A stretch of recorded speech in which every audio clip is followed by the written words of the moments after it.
What do I think about keto? Keto is an interesting example. It seems like there's always a trendy diet of the moment.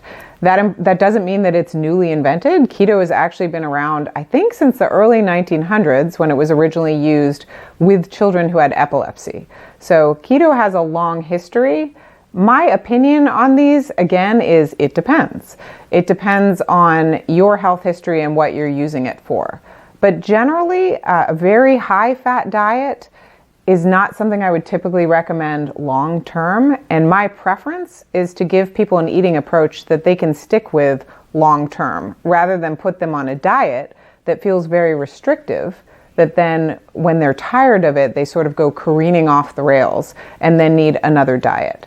So it probably doesn't align perfectly with my philosophy, but I think keto it can have some good points, and it can be implemented well if it's something you need to do for a health condition. In that case, what I would recommend, since it's a pretty heavily fat-based way of eating, is to make sure you're eating the healthy anti-inflammatory fats and not really loading up on saturated fats or trans fats like you would find in meat or in processed food.